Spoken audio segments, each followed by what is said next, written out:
শ্রী শ্রী চৈতন্য চরিতামৃতম মধ্যলীলা অষ্টম পরিচ্ছেদ।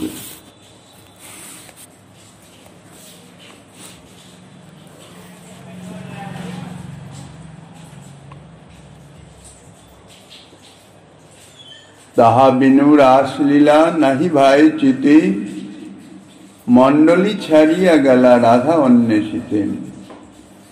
ইতস্তত ভূমি কাহা রাধা না পাইয়া, বিষাদ করেন কাম বানে ক্ষিন্ন হইয়া। কলিযুগ পাবন অবতার পরম করুণাময় শ্রী গৌরাঙ্গ সুন্দরের পরম অন্তরঙ্গ প্রিয় পার্ষদ বর্জ পূজ্য পাদ শ্রী কৃষ্ণদাস কবিরাজ গোস্বামী মহাশয় তাহার শ্রী চৈতন্য চরিতামৃত নামক শ্রী গ্রন্থের মধ্যলীলার অষ্টম পরিচ্ছেদে সাধ্য সাধন তত্ত্ব নির্ণয় প্রসঙ্গে শ্রী রায় রামানন্দের সঙ্গে শ্রীমন মহাপ্রভুর কথোপকথন বর্ণনা করিতেছেন। সাধ্যের নির্ণয় রায় রামানন্দ করেছেন কান্তা প্রেম সর্বসাধ্যসার এবং কান্তা প্রেমের মধ্যে রাধা প্রেম সাধ্য শিরোমণি।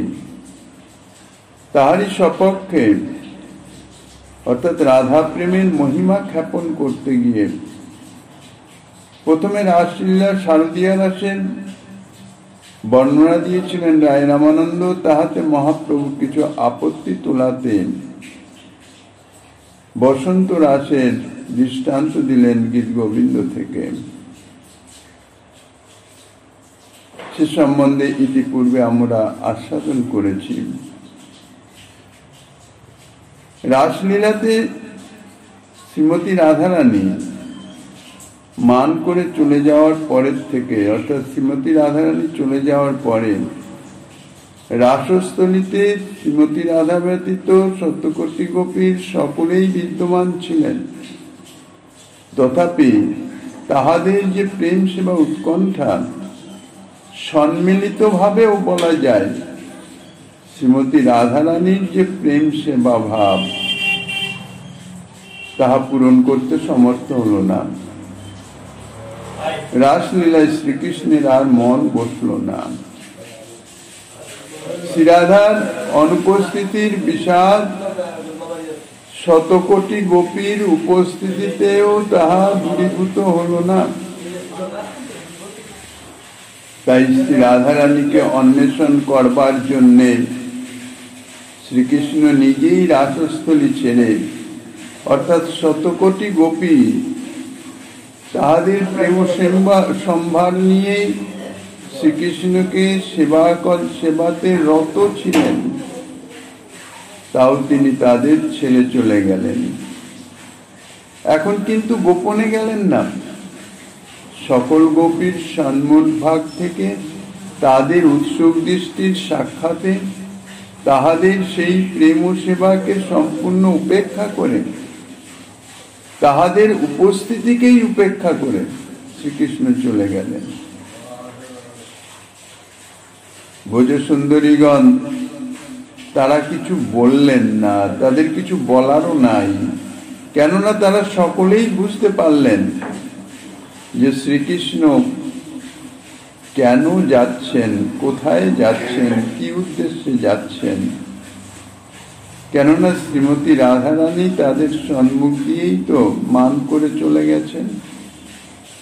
শ্রীমতী রাধারানী ছাড়া যে রাসলীলার অস্তিত্বই থাকে না, সেটি ব্রজ সুন্দরীগণ খুব ভালোভাবেই অনুভব করেছেন, জানেন।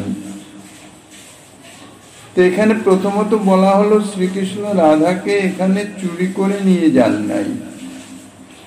যে আপত্তিটি শ্রীমন মহাপ্রভু তুলেছিলেন রাধা প্রেমের মহিমা খ্যাপনার্থ, শারদীয়া রাসে সকলের অগোচরে রাধারানীকে নিয়ে অন্তর্ধান হয়ে গিয়েছিলেন।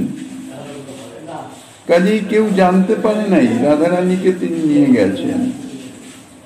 কিন্তু এখানে তো সেটা নয়, এখানে তো রাধারানীকে তিনি নিয়েই যান নাই, উপরন্তু রাধারানী চলে যাওয়ায় তিনি রাধারানীর অন্বেষণে যাচ্ছেন। মান করে অর্থাৎ শ্রীকৃষ্ণের উপর রাগ করে শ্রীমতী রাধারানী রাসস্থলী ছেড়ে আগেই চলে গেছেন। শ্রীকৃষ্ণের সঙ্গে কোনো রকম যুক্তি করেন নাই। কোথায় যাচ্ছেন একান্তে শ্রীকৃষ্ণের সঙ্গে মিলিত হবার বাসনা নিয়েও কিছু করেন নাই। উপরন্তু সকলের সঙ্গে প্রেমের সমতা দেখে শ্রীমতী রাধারানী মানের যে সঞ্চার হয়েছে সেই মানের বশবর্তী হয়ে তিনি চলে গেছেন। দ্বিতীয়ত, শ্রীমতী রাধারানীকে না দেখে অন্যান্য শতকোটি গোপীর সম্মুখভাগ থেকে তাদের দৃষ্টির মধ্যেই, তাদের জ্ঞাতসারেই, তাদের সকলের উপস্থিতিকে উপেক্ষা করেই শ্রীকৃষ্ণ রাধারানীকে অন্বেষণ করবার নিমিত্ত প্রকাশ্যভাবে রাসস্থলী ছেড়ে চলে গেলেন। লীলার এই ঘটনার পরিপ্রেক্ষিতে এটা পরিষ্কার বোঝা যায় যে শ্রীমতী রাধারানীর প্রতি শ্রীকৃষ্ণের যে প্রেম, সেই প্রেম অন্য কোনো গোপীর কোনো অপেক্ষাই রাখে না। সুতরাং শ্রী রাধা প্রেমের যে সাধ্য শিরোমণিত্ব, তাহা নিশ্চিত স্থিরভাবে প্রমাণিত হয়। কাজেই শ্রীমন মহাপ্রভু যে আপত্তি তুলেছিলেন সেই আপত্তি যথার্থ ভিত্তিহীন বলে প্রমাণিত হল। তারপরেও বলছেন যে রাধারানীর অন্বেষণে শ্রীকৃষ্ণ গেলেন বটে, কিন্তু তিনি রাধারানীকে পেলেন না। রাধারানীর প্রেমের এতাদৃশ প্রভাব যে অনন্ত কোটি বিশ্ব ব্রহ্মাণ্ডে ঈশ্বর পালন কর্তা, সৃষ্টি স্থিতি লয় কর্তা স্বয়ং ভগবান সরৈশ্বর্যপূর্ণ সর্বসমর্থ আত্মারাম আপ্তকাম, তিনিও রাধারানীর প্রেম সেবা গ্রহণের নিমিত্ত এতাদৃশ উৎকণ্ঠিত লালসান্বিত যে রাধারানীকে না পেয়ে ইতস্তত ভ্রমিকাহার রাধা না পাইয়া বিষাদ করেন কাম বানে ক্ষিন্ন হইয়া। সচ্চিদানন্দ ঘন বিগ্রহ, আনন্দ স্বরূপ বিগ্রহ, যেখানে দুঃখ বিষাদের কোনো স্থানই নাই, পরিপূর্ণ আনন্দময়, তাও প্রাকৃত কোনো আনন্দ নয়, প্রাকৃত সুখ নয়, সচ্চিদানন্দ, সচ্চিদানন্দময় স্বরূপ যার, সেই তিনি কিনা বিষাদগ্রস্ত হয়ে গেছেন। কবিরাজ গোস্বামীপাদ এখানে শব্দটি দিয়েছেন কাম বানে ক্ষিন্ন হইয়া। কথাটি প্রাকৃত জগতের ন্যায়, কিন্তু এখানে যে কামের কথা বলা হয়েছে, কাম অর্থাৎ এখানে কামনা, এখানে যে কামনার কথা বলা হয়েছে তা কিন্তু জড়জাগতিক কোনো কামনা নয়, কোনো প্রাকৃত কাম নয়। ইহা হচ্ছে সেই অপ্রাকৃত বিশুদ্ধ প্রেমেরই একটা বৈচিত্র্য বিশেষ।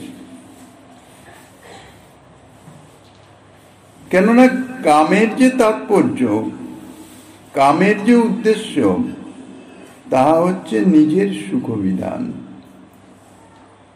ইতিপূর্বে কবিরাজ গোস্বামী কাম প্রেমের সম্বন্ধে বিশেষ বিস্তারিত ভাবেই বলে দিয়েছেন, যার সার কথা হচ্ছে শ্রীকৃষ্ণের সুখের নিমিত্ত যাহা তাহাই হইতেছে প্রেম, আর নিজের সুখের নিমিত্ত যাহা তাহা সম্পূর্ণ হইতেছে কাম। তো শ্রীকৃষ্ণ এখানে নিজের সুখের জন্য কিন্তু চঞ্চল হয়ে শ্রীমতী রাধারানীর অনুসন্ধানে বের হন নাই, যদিও বাহ্যিক দৃষ্টিতে সেটাই মনে হয় যে শ্রীমতী রাধারানীর বিরহে শ্রীকৃষ্ণ কাতর হয়ে অর্থাৎ দুঃখিত হয়ে নিজের কামনা পূরণ হলো না মনে করে তিনি সেই কামনা পূরণার্থে রাধারানীকে খুঁজে বের করবার জন্য তিনি রাসস্থলী ছেড়ে চলে গেলেন। এটা তো বাহ্যিক দৃষ্টিতে মনে হয়, কিন্তু তত্ত্ব তো তাহা নয়। অপ্রাকৃত প্রেমের রাজ্যে নিজ সুখের কোনো গন্ধ লেশাভাস নাই, নিজ সম্বন্ধনীয় কোনো কিছুরই গন্ধ লেশাভাস নাই। কেননা শ্রীকৃষ্ণের তো নিজ সুখের নিমিত্ত কোনো কিছুরই অপেক্ষা নাই, কেননা তিনি আত্মারাম আত্মকাম। শ্রীমতী রাধারানীর যে প্রেম সেবা বাসনা, সেই প্রেম সেবা গ্রহণ করে রাধারানীকে সুখী করবার নিমিত্তই তিনি উৎকণ্ঠিতা। সেটাই তার চিত্তে সেই সেবা গ্রহণের লালসা জন্মায়, রাধারানীর প্রেম সেবা ভাবনা। শ্রীমতী রাধারানী যেমন শ্রীকৃষ্ণকে সুখী করবার জন্যই নিরন্তর উৎকণ্ঠিতা এবং নিরন্তর চেষ্টা পরায়ণ, ভাবনা পরায়ণ, অন্য কোনো কিছু নাই। প্রতিক্ষণে কিভাবে শ্রীকৃষ্ণকে সুখী করা যায়, এই ধ্যান, এই জ্ঞান, এই ভাবনা। অপ্রাকৃত শুদ্ধ প্রেমের ইহাই হচ্ছে মূল কথা, সার কথা, ইহাই ভিত। এর উপরই নির্ভর করেই সমস্ত ক্রিয়াকলাপ, আচরণ ইত্যাদি। ভক্তগণের অর্থাৎ প্রেমী ভক্তের যে প্রেম ভক্তি, প্রেম ভক্তির সার কথাই হইতেছে শ্রীকৃষ্ণের সুখ, এবং শ্রীকৃষ্ণের সুখের নিমিত্তই তাহাদের যত কিছু ভাবনা, চিন্তা, ক্রিয়া, কর্ম, যা কিছু সব শ্রীকৃষ্ণের সুখের নিমিত্ত। তারই চরমতম স্থানে শ্রীমতী রাধারানী অর্থাৎ মূল আদর্শ স্বরূপ, শিরোমণি স্বরূপ।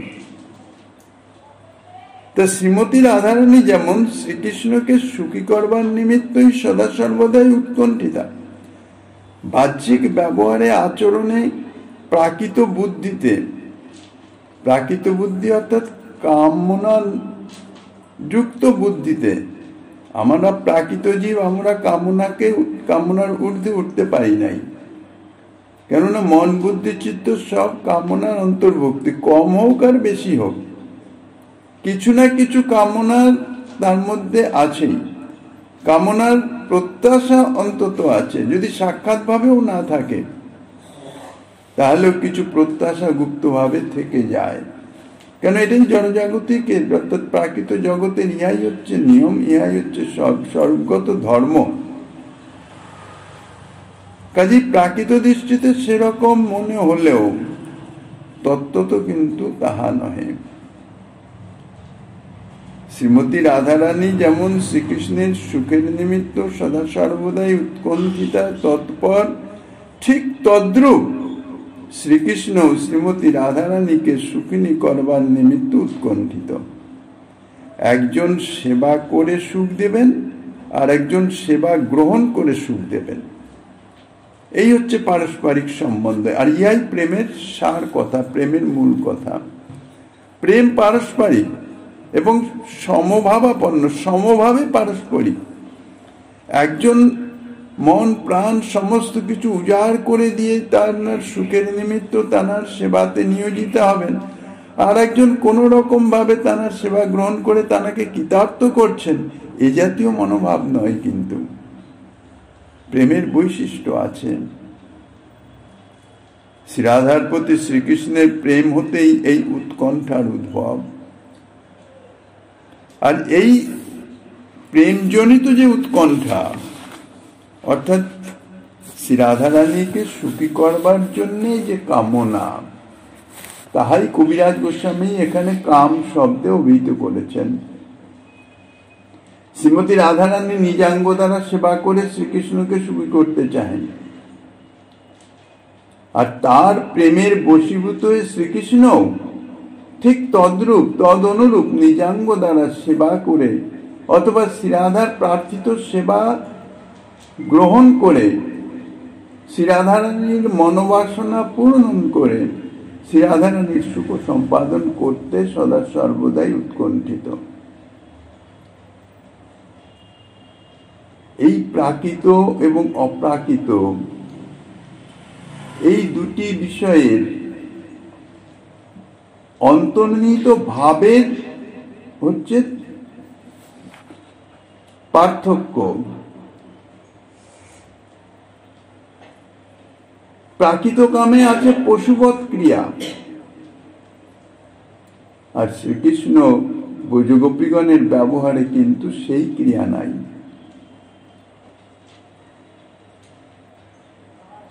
উজ্জ্বল নীলমণির সম্ভোগ প্রকরণের শ্লোকে দেখা যায়, দর্শন আলিঙ্গনা দীনা মানু কুল্যান্নি সেবয়া ইউনোল্লাস সমারোহণ ভাব সম্ভোগ ঈশ্বরতে। এই শ্লোকের টিকাতে শ্রীজীব গোস্বামীপাদ লিখেছেন, সানুকুল্লাদিতি কামময় সম্ভোগ ব্যবহৃত। আর চক্রবর্তীপাদ তাহারই টিকায় লিখেছেন, উনর নায়িকা নায়ক পরস্পর বিষয়াশ্রয় দর্শন আলিঙ্গন চুম্বনাদিনাং নিতরাং ইয়া সেবা বাৎসায়ন ভরত কলি শাস্ত্রকৃত রীত্যাং আচরণং তয়েতি পশুবৎসঙ্গার ব্যবৃত্ত। আনুকূল্যাৎ পরস্পর সুখ তাৎপর্য কর্তেন পারস্পরিকাদিত্য অর্থ। বাহ্যিক দৃষ্টিতে শ্রীকৃষ্ণ এবং ব্রজসুন্দরীগণের যে ব্যবহারে, অর্থাৎ তাহাদের প্রেম সেবার যে আচরণ, যে প্রকরণ, তাতে পরস্পরের সুখের নিমিত্ত পরস্পরের যে দর্শন আলিঙ্গন চুম্বন ইত্যাদি আছে বটে, কিন্তু পশুবৎ শৃঙ্গার নাই। এটি হচ্ছে বিশেষত্ব, যার জন্য ইহাতে অর্থাৎ পরস্পরের এই যে প্রেম সেবার যে ক্রিয়া, তাহা কখনো বিরাম হয় না, অর্থাৎ নিবৃত্ত হয় না। পশুবৎ যে সুখ সম্ভোগ, তাহা ক্ষণস্থায়ী,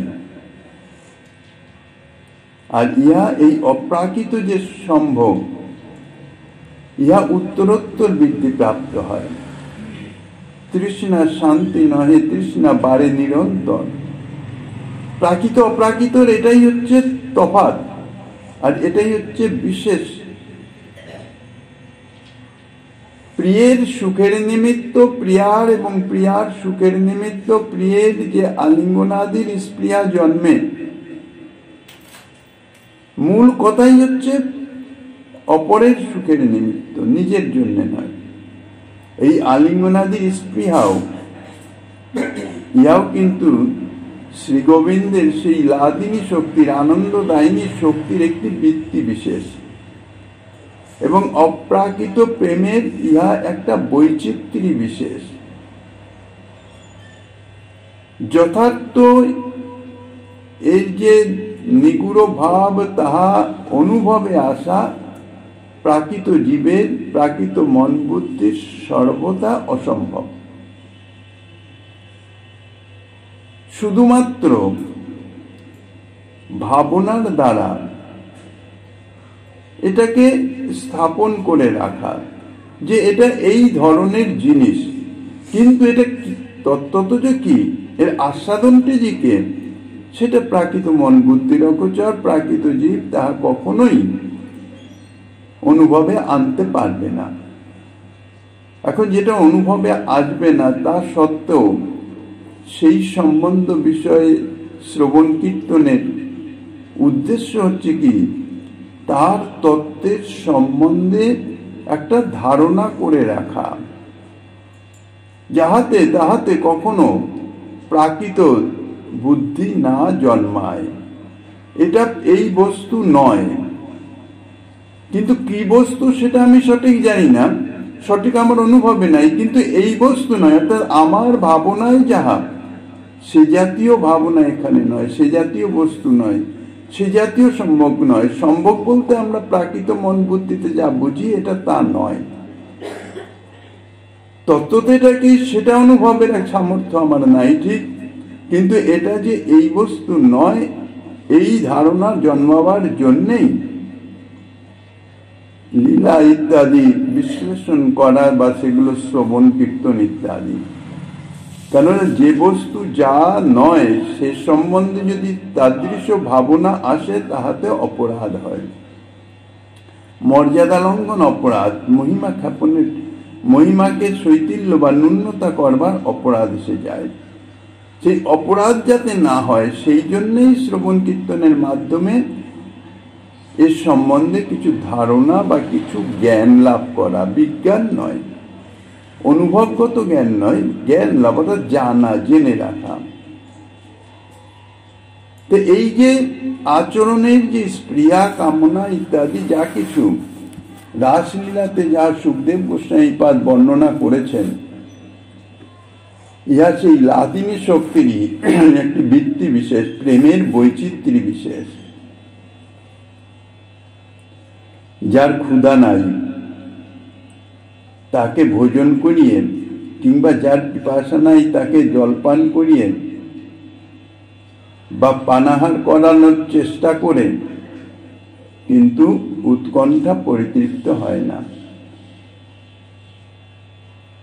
কোন ভোজন রসী ক্ষুধার্ত ব্যক্তি তাকে ভোজন করিয়ে যে আস্বাদন লাভ করা যায়,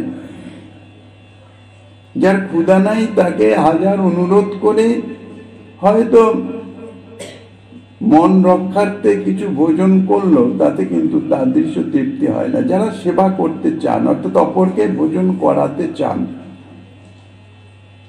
তাদের অন্তরে যে উৎকণ্ঠা, তাদের কাউকে ভোজন পান করিয়েই সুখ। আর এই যে সুখানুভব, এটা অনুভবের বিষয়, এটা মনোধর্ম।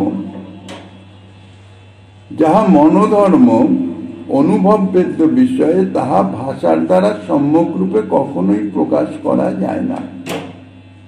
সেবা করিয়ে যে কি সুখ, মানে কাউকে ভোজন করিয়ে যে কি সুখ, যারা ভোজনে নিজে ভোজনে সুখ পায় তারা সেটি অনুভব করতে পারবে না। কাজেই যারা ভোজন করিয়ে সুখ অনুভব করে, তাদের স্বভাবাপন্ন যারা, তাদের ক্ষেত্রে হচ্ছে কি ক্ষুধা তৃষ্ণা যত বেশি বলবতী হবে, তাদের পানাহার করিয়ে পানাহার করবার উৎকণ্ঠাও তত বেশি তৃপ্তি লাভ করে। ইহাই স্বাভাবিক নিয়ম, তত সুখানুভব হয়। স্বরূপত শ্রী ভগবান তিনি তো নির্বিকার, আত্মারাম, আত্মকাম, নির্বিশেষ। কারো সেবা করার, সেবা গ্রহণের কোনো প্রয়োজন তার কখনোই নাই। তত্ত্বদৃষ্টিতে তো দেখা যায় কি সেবা করবে, কে সেবা করবে, সবই তো তিনিই তো সর্বব্যাপক তত্ত্ব, সমস্ত কিছুই তো তিনি ছাড়া তো কিছুই নাই। তাহলে কিসের সেবা, কার সেবা? এটা হচ্ছে তাত্ত্বিক দৃষ্টি। কিন্তু লীলা তো আস্বাদনের নিমিত্ত। কাজে কারো সেবা গ্রহণের কোনো প্রয়োজন না থাকলেও সেবা ভাবনা বিশিষ্ট ভক্তগণের প্রতি অনুগ্রহ প্রকাশের নিমিত্ত, ভক্তকে কৃতার্থ করবার নিমিত্ত, ভক্তের সেবা গ্রহণের ইচ্ছা এবং প্রয়োজনীয়তার যে অনুভব, তাহা লীলা শক্তির প্রেরণায়, চিৎশক্তির প্রেরণায়, চিৎশক্তির ক্রিয়াতেই ভগবানের চিত্তে উদ্ভূত হয়। আবার শ্রুতিতে বলেছেন ভগবান রসবৈশ্য, রস রূপে তিনি ভক্ত কর্তৃক আস্বাদ্য। রসই তো আস্বাদ্য বস্তু। আবার রসিকেন্দ্র শিরোমণি, রস হচ্ছে আস্বাদ্য আর রসিক হচ্ছেন আস্বাদক। রসিক রূপে তিনি ভক্তের প্রেমরস নির্যাস সদা সর্বদাই আস্বাদন করেন। কাজে রসিক রূপে তিনি আস্বাদক, আর রস রূপে তিনি আস্বাদ্য বস্তু। তার মধ্যে কোনো আস্বাদনের স্পৃহা নাই ঠিকই, তত্ত্ব তো নাই। আস্বাদনের অর্থাৎ আস্বাদনের আনন্দ উপভোগ করতে পারবেন তখনই যখন তার মধ্যে আস্বাদনের স্পৃহা হবে। এখন তার মধ্যে যদি আস্বাদনের স্পৃহাই না থাকে, তাহলে তো তিনি রসিকেন্দ্র শিরোমণি হতে পারেন না, তার রসিকত্ব বৃথা হয়ে যায়। রসিক তো রস আস্বাদন করবেন, আস্বাদন চমৎকারিতা অনুভব করবেন, তিনিই তো রসিক শেখর। তাই তার লীলারস আস্বাদনের নিমিত্ত রস আস্বাদনের স্পৃহা, তিনি আত্মারাম হলেও লীলাশক্তির ক্রিয়াতে তার মধ্যে উদ্ভূত হয়। লীলাশক্তির কাজই তো তাকে আস্বাদন করানো। আপাত দৃষ্টিতে এ সমস্ত স্পৃহা নিজ বিষয়ক বলে প্রতীয়মান হয়, আমাদের জাগতিক দৃষ্টান্তে জাগতিক ভাবে। এই সমস্ত স্পৃহার পরিপূরণে যে আনন্দ তৃপ্তি জন্মে, অর্থাৎ এই সমস্ত কামনার পূরণ হলে যে আনন্দ বা যে তৃপ্তি জন্মে, সেই আনন্দ তৃপ্তি শ্রীকৃষ্ণের বাহ্যিক দৃষ্টিতে মনে হয় নিজের জন্যে, কিন্তু ইহার পর্যাবসান ভক্তের প্রীতিতে, ভক্তের সন্তুষ্টার্থে, ভক্তকে আনন্দ প্রদানের নিমিত্ত, কোনো কিছুই নিজের জন্য নয়। শ্রীকৃষ্ণের প্রীতি দেখে এখন কাউকে খুব আদর সহকারে কোনো বস্তু প্রদান করা হচ্ছে, সে যদি ততোধিক আদর সহকারে শ্রদ্ধা সহকারে যদি তাহা গ্রহণ করে, তাহলে প্রদানকারীর চিত্তে যে সুখানুভব হয়, অর্থাৎ যে জাতীয় অনুভব নিয়ে তিনি প্রদান করছিলেন, সেই ভাবটি তার আরো স্ফীত হয়ে যায়, আরো বর্ধিত হয়ে যায়। এখানে লীলাটি ঠিক সেই পর্যায়ে। শ্রীকৃষ্ণের প্রীতি দেখে শ্রীকৃষ্ণ সাধনের আগ্রহের সঙ্গে যে প্রেম সেবা গ্রহণ করছেন এবং তদ অনুরূপ যে আচরণ প্রকাশ করছেন, আরো উৎকণ্ঠিত হয়ে আরো আগ্রহের সঙ্গে, তা দেখে ভক্ত অত্যন্ত প্রীত হন। ভক্তের এই যে প্রীতি বর্ধন করা, স্বজন প্রেম ও বিবর্ধন চতুর, এই নামে তিনি আখ্যায়িত হয়ে যান। তাই ভক্ত বৎসল তিনি। শ্রীকৃষ্ণের চিত্তে লীলা শক্তি, কৃপা শক্তি তানারা, অর্থাৎ শ্রীকৃষ্ণেরই যে অন্তরঙ্গা শক্তি, স্বরূপ শক্তি, তাই এই সমস্ত স্পৃহা তাদের শ্রীকৃষ্ণের মধ্যে জাগিয়ে দেন, উদ্ভূত করে দেন, যেন ভক্ত পরমোৎসাহে প্রাণ ভরে তার সেবা করে ধন্যাতি ধন্য হতে পারে এবং তার দ্বারা রসস্বরূপ শ্রীকৃষ্ণের সৌন্দর্য মাধুর্যাদি আস্বাদন করেও তিনি কৃতার্থ হতে পারেন। গোপী প্রেমের ইহাই হচ্ছে বিশেষত্ব। কবিরাজ গোস্বামীপাদ এই যে প্রেম, যথার্থ প্রেমেরই সংজ্ঞা নিজ সুখ তাৎপর্য নাই, আভাস নাই। যতক্ষণ নিজ সুখা আভাস, লেশাভাস, গন্ধাভাস যদি থাকে, তাহলে প্রেম পদবাচ্য হয় না। যতক্ষণ পর্যন্ত সাধকের চিত্তে নিজ সম্বন্ধনীয় কোনো কিছু, শুধু সুখ লাভের কথা নয়, দুঃখ নিবৃত্তিরও যদি প্রত্যাশা থাকে, তাহলে তাহার অনর্থ দূরীভূত হয় না, অর্থাৎ তাহার চিত্ত শুদ্ধ হয় নাই। নিজ সম্বন্ধনীয় কোনো কিছুই সেখানে থাকবে না। ভজন ক্রিয়া করতে করতে নিজ সম্বন্ধনীয় সমস্ত কিছুই দূরীভূত হয়ে গিয়ে যখন তাহার সম্পূর্ণরূপে ইষ্ট সম্বন্ধনীয় পর্যবসিত হবে, সম্পূর্ণরূপে সম্যক রূপে, তখন চিত্ত শুদ্ধ হবে।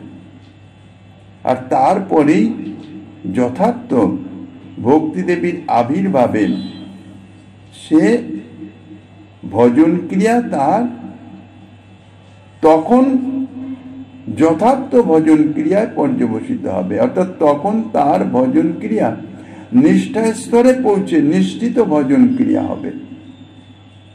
তারপরে ভজনের মাধ্যমে আরো পরিমার্জিত হওয়ার পরে তখন সে প্রেম লাভ করবে। তারপরে আরো সেই ভজন ক্রিয়া, যদিও ভজন ক্রিয়ার কিন্তু তারতম্য হয়ে যাবে, স্তর অনুযায়ী ভজনের তারতম্য আছে। যে স্তরে পৌঁছাবেন সেই স্তর উপযোগী তার ভজন ক্রিয়া তখন স্বাভাবিকভাবে ভক্তিদেবীর কৃপার প্রভাবে সেইভাবেই ভজন ক্রিয়া চলতে থাকবে। তারপরে যে লক্ষ্য, যে সাধ্যের নির্ণয় বা সাধ্যের সিদ্ধান্ত যাহা শ্রীমন মহাপ্রভু এই কলিহত জীবের জন্য যাহা জগতে রেখে গেছেন, যে রাধা প্রেম সাধ্য শিরোমণি, অর্থাৎ সেই প্রেমের আদর্শ, সেই আদর্শকে লক্ষ্য করে সাধনা করে তার সান্নিধ্যে পৌঁছানো, অর্থাৎ তদজাতীয় সেবা বাসনা হৃদয়ে উদ্ভূত হতে পারে যাতে, বা তদজাতীয় সেবা বাসনা অনুরূপ সেবা প্রাপ্তি, আনুগত্যময়ী সেবা, স্বাতন্ত্র্যময়ী নয়। স্বাতন্ত্র্যময়ী তো নিত্য পার্শ্বদগণের, কিন্তু সেই নিত্য পার্শ্বদগণের সেই ভাব যদি যথার্থ অনুভবে না আসে, অর্থাৎ লক্ষ্যবস্তু সম্বন্ধে যদি ঠিক ঠিক জানা না যায়, তাহলে লক্ষ্যবস্তু প্রাপ্তির জন্য যে দৃঢ়তা, যে নিষ্ঠা, যে ঐকান্তিকতা, সেটি আসে না। তার প্রতি যে প্রাপ্তির একটা উৎকণ্ঠা, সেটা আসে না। এই জন্যেই মহাপ্রভুর যে মহাদান, গৌড়ীয় বৈষ্ণবগণের যে মঞ্জুরি ভাব সাধনা, তার মূল লক্ষ্য হচ্ছে এই গোপী প্রেম।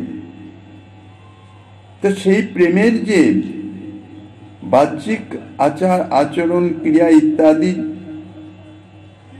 জাগতিক দৃষ্টিতে প্রাকৃতবৎ মনে হলো, তার অন্তর্নিহিত যে ভাব কবিরাজ গোস্বামী পাদ তাহা বর্ণনা করেছেন।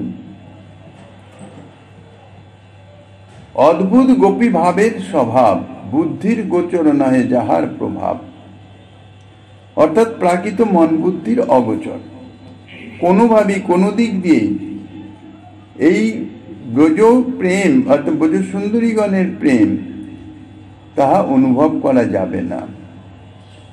তা সত্ত্বেও ধারণার নিমিত্ত তিনি বর্ণনা করছেন যে গোপীগণ করে যবে কৃষ্ণ দর্শন, সুখবাঞ্ছা নাহি সুখ হয় কোটিগুণ। ব্রজসুন্দরীগণ যদি শ্রীকৃষ্ণের দর্শন লাভ করেন, সে দূর থেকেই হোক বা নিকট থেকেই হোক বা কোনোভাবেই হোক না কেন, নিজের সুখের বাসনার আভাস তো নাই, এটা তো মূল কথা, গোড়ার কথা, অনেক আগেরই কথা, কিন্তু তবু সুখানুভব হয়।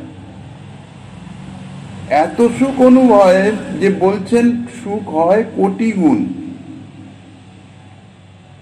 আবার ঠিক তাদৃশ গোপিকা দর্শনে কৃষ্ণের যে আনন্দ হয়, তাহা হইতে কোটি গুণ গোপী আস্বাদ হয়। এখন অন্তরে যদি আনন্দ আসে, প্রসন্নতা আসে, তার একটা বাহ্যিক প্রকাশ হয় মাধুর্যের মাধ্যমে, অর্থাৎ অবয়বে একটা অপরূপ মাধুর্য আছে, তাতে বোঝা যায় যে প্রসন্নতা, আনন্দ লাভ হচ্ছে। তা ব্রজসুন্দরীগণের শ্রীকৃষ্ণ দর্শনে যেমন আনন্দ হয়, আনন্দ হলে তার যে প্রভাব, ব্রজগোপীর অবয়বের উপর প্রকাশিত হয়। আর সেই দেখে শ্রীকৃষ্ণ মনে ভাবেন, অর্থাৎ তাঁর চিত্তে এই ভাবনা আসে যে আমাকে দেখে গোপী এত সুখ পাচ্ছেন, অর্থাৎ আমার মাধ্যমে, অর্থাৎ আমি গোপীকে যে সুখী করতে পারছি, এই যে একটা তৃপ্তি অনুভব, একটা আনন্দ অনুভব, তাহাতে শ্রী গোবিন্দের মাধুর্য আরো বাড়তে থাকে। আর সেই মাধুর্য দেখে গোপীর মাধুর্য অর্থাৎ আনন্দ আস্বাদন বাড়তে থাকে। এটা পারস্পরিক। তা সবার নাহি নিজ সুখ অনুরোধ, তথাপি বারয়ে সুখ করিল বিরোধ। আমার যদি সুখের কোনো বাসনাই না থাকে, বাসনার আভাসই না থাকে, তাহলে সুখটা হবে কি করে? সুখ বুঝবো কি করে? এই প্রশ্ন আসে। কবিরাজ গোস্বামী বলছেন, না কৃষ্ণ না ব্রজগোপী কারো নিজের সুখের জন্য কোনো রকম কিছু লেশাভাস নাই, সেদিকে কোনো অনুসন্ধান বা কোনো দৃষ্টি কোনো কিছুই নাই, তথাপি যে সুখ বাড়ছে সেটি কি করে সম্ভব? এ বিরোধের এই দেখি সমাধান, গোপিকার সুখ কৃষ্ণ সুখে পর্যাবসান। কবিরাজ গোস্বামী পাদ ইহার সমাধান দিচ্ছেন এই যে গোপীদের যে সুখ অনুভব হয় তাহা কৃষ্ণ সুখের নিমিত্ত। কিভাবে সেটি? গোপীগণের সুখ অনুভব হলে গোপীগণের যে মাধুর্য যা বাহ্যিক প্রকাশিত হয়, শ্রীকৃষ্ণ যখন সেটি দেখেন, দেখে শ্রীকৃষ্ণ মনে করেন যে আমাকে দেখে গোপী এত সুখী হচ্ছে, অর্থাৎ গোপীকে সুখ দিতে পারছে, তাহাতে কৃষ্ণ সুখী হয়ে যান। পরোক্ষভাবে গোপীর সুখে শ্রীকৃষ্ণেরই সুখ হচ্ছে। তাই বলছেন গোপিকার সুখ কৃষ্ণ সুখে পর্যাবসান। অতএব সেই সুখে কৃষ্ণ সুখ পোষে, এই হেতু গোপী প্রেমে নাহি কাম দোষে। শ্রীকৃষ্ণ সম্বন্ধেও ঠিক একই কথা। ভক্তকৃত সেবা গ্রহণের ইচ্ছার কিংবা লীলারস আস্বাদনের ইচ্ছার পরিপূরণে শ্রীকৃষ্ণের যে সুখ হয়, সেটি শ্রীকৃষ্ণের নিজের জন্য নয়, নিজের সুখ নয়, তাতে ভক্তের বা লীলা পরিকরদের সুখেরই পুষ্টি সাধিত হয়। এই জন্যে ইহা কাম নয়। কেননা নিজ সম্বন্ধীয় কিছু না থাকলে সেটা কখনো কাম হতে পারে না। সম্ভোগ স্পৃহাদির তাৎপর্য ঠিক এইরূপ। পরস্পর সুখ তাৎপর্য তেন পারস পরিকাদ ইত্যর্থ। আর শ্রীকৃষ্ণ তো নিজেই বলেছেন, তার নিজের কোনো কাজ নাই, কোনো ক্রিয়া নাই, কিন্তু তিনি যে ক্রিয়া করেন উদ্দেশ্য মদ ভক্তানাং বিনোদার্থং করমি বিবিধা ক্রিয়া। শ্রীকৃষ্ণ নিজেই বলেছেন, আমার ভক্তকে সুখী করবার জন্যে, তাকে আনন্দ দেওয়ার জন্যেই আমি নানাবিধ ক্রিয়া করে থাকি, অর্থাৎ আমি যা কিছু করি সব ভক্তকে সুখ প্রদানের জন্যে।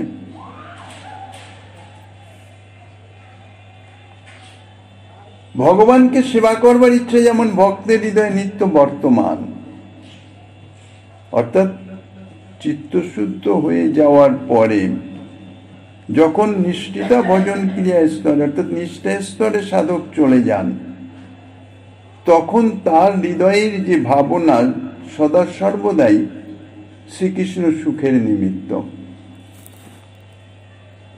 কিভাবে অভিষ্টের সুখ বিধান করব, কোন সেবার মাধ্যমে? সে সেবা প্রত্যক্ষ হতে পারে, পরোক্ষ হতে পারে। সমস্ত সেবাই যে প্রত্যক্ষ সেবাই সেবা, পরোক্ষ সেবা সেবা নয়, তা নয়। প্রত্যক্ষ হোক পরোক্ষ হোক, যে কোনো ক্রিয়া বা কর্মের উদ্দেশ্য যদি সেব্যের সুখবিধান হয়, তাই হচ্ছে সেবা।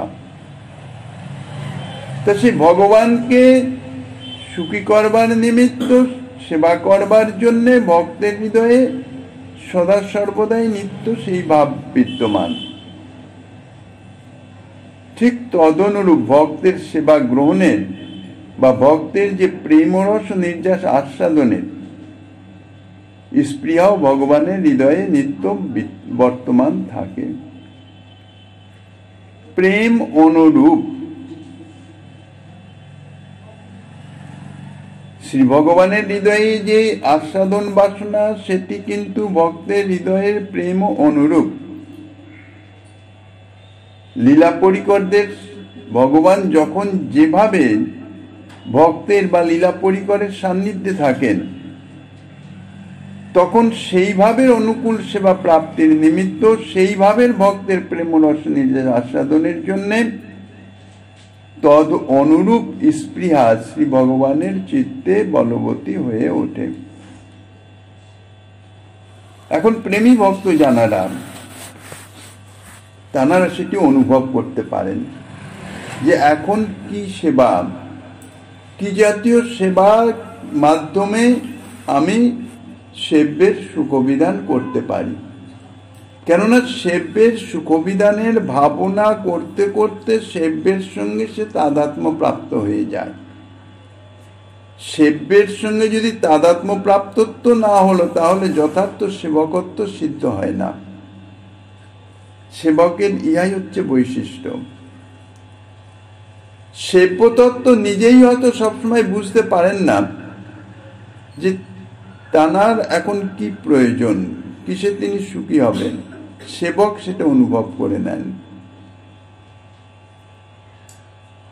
কাজেই সেবক তদনুরূপ সেবা করে সেব্যের তৃপ্তি বিধান করেন। ভগবানের অভীষ্ট সেবা না করতে পারলে ভক্ত যেমন উৎকণ্ঠা এবং বিষাদে ক্ষীণ হয়ে পড়েন। এই যে বিষাদ, যে জাতীয় সেবা ভাবনা ভক্তের হৃদয়ে এসে উপস্থিত হয়, সেইভাবে সেবা যদি না করতে পারেন, কোনো বিঘ্ন সৃষ্টি হয়, কোনো বাধা এসে উপস্থিত হয়, তাহলে ভক্তের হৃদয়ে যে কি জাতীয় মর্মান্তিক বেদনা অনুভব হয়, ইহা কোনো জাগতিক দৃষ্টান্তে বোঝা যাবে না। তাই বলছেন যে ভক্তের যেমন উৎকণ্ঠা এবং বিষাদে ক্ষীণ হয়ে পড়েন, প্রিয় ভক্তের সেবা গ্রহণ করতে না পারলেও, প্রিয় ভক্তের প্রেমরস নির্যাস আস্বাদন করতে না পারলেও ভক্তবৎসল ভগবানের লীলা শক্তির ক্রিয়া শ্রী ভগবানকে ঠিক তদ্রূপ ক্ষীণ করে দেন। যদি এটি না হতো, পারস্পরিক যদি এই সমভাবতা না থাকত, তাহলে ভক্তের প্রেম এবং ভগবানের ভক্ত বাৎসল্য বা প্রেমবশ্যতা এগুলি সব ব্যর্থ হয়ে যেত। রাসলীলাতে ব্রজগোপীদের সান্নিধ্যবশত কান্তাভাবের সেবা গ্রহণ করবার জন্যে এবং মধুর রস নির্যাস আস্বাদন করার জন্যে শ্রীকৃষ্ণের স্পৃহা জাগ্রত হওয়া স্বাভাবিক। কেননা প্রেম পরাকাষ্ঠার প্রতিমূর্তি মহাভাব স্বরূপিণী শ্রীমতী রাধারানী। আর সেই শ্রীমতী রাধারানীর সান্নিধ্যবশত শ্রীকৃষ্ণের যে স্পৃহা এবং তদজনিত যে উৎকণ্ঠা, এটি স্বভাবতই চরম সীমায় পৌঁছে থাকে। কারণ শ্রীমতী রাধারানীর সেবা বাসনা সেটি তো অসমর্থ, তার সমান্ত কারণায় ঊর্ধ্বের তো প্রশ্নই নাই, সদা সর্বদাই চরম সীমা প্রাপ্ত। আর শ্রী রাধারানীর সান্নিধ্যে যখন শ্রীকৃষ্ণ আসেন, তখন এই সেবা গ্রহণজনিত যে স্পৃহা বা উৎকণ্ঠা, তাহাও শ্রীকৃষ্ণের চরম সীমা প্রাপ্ত হন, চরম সীমা প্রাপ্তে অবস্থান করেন। কাজেই শ্রীমতী রাধারানীর আশস্থলী ত্যাগ করে চলে যাওয়ায় তার সেই পরাকাষ্ঠা প্রাপ্ত যে সেবা গ্রহণ, তা করতে না পেরে শ্রীকৃষ্ণ অত্যন্ত ক্ষিন্ন হয়ে পড়লেন, বিষাদগ্রস্ত হয়ে পড়লেন। ইহাই এই পয়ারে কামবানে ক্ষিন্ন হওয়ার কথা তাৎপর্য। কাম অর্থ বাসনা। কান্তাগণ শিরোমণি শ্রীমতী রাধারানীর সেবা গ্রহণ করবার বাসনা, সেই বাসনা অনুরূপ বান অর্থাৎ ইচ্ছা, তার দ্বারা ক্ষিন্ন, অর্থাৎ ক্ষিন্নতা প্রাপ্ত মানে কি, বানবিদ্ধ হলে যেরকম যন্ত্রণা কাতরতা আসে, যন্ত্রণা অনুভব হয়, তার দৃশ্য ভাব। কান্তার সেবা গ্রহণের আশা এবং শ্রীরাধার প্রীতিবিধানের আশা সেটি ভঙ্গ হয়ে যাওয়ায় শ্রীকৃষ্ণের মনে তাদৃশ যন্ত্রণা অনুভব হয়েছিল। তাই কবিরাজ গোস্বামী পাদ বললেন বিষাদে তিনি কামবানে ক্ষিন্ন হয়ে গেছেন। শতকোটি গোপীতে নহে কাম নির্বাপন, অর্থাৎ শ্রীকৃষ্ণের এই যে সেবা গ্রহণ বাসনা, কান্তা ভাবের সেবা গ্রহণ বাসনা, তাহা শতকোটি গোপীতে তাহা পরিপূরণ হল না। ইহাতেই অনুমানী শ্রীরাধিকার গুণ। এই পয়ারের যাহা আস্বাদনী দিচ্ছেন শ্রীমন মহাপ্রভু গৃহাইলার কৃপা হলে আগামী দিন আস্বাদনের বাসনা রেখে অদ্যকার শ্রী চৈতন্য লীলার এখানেই বিশ্রাম।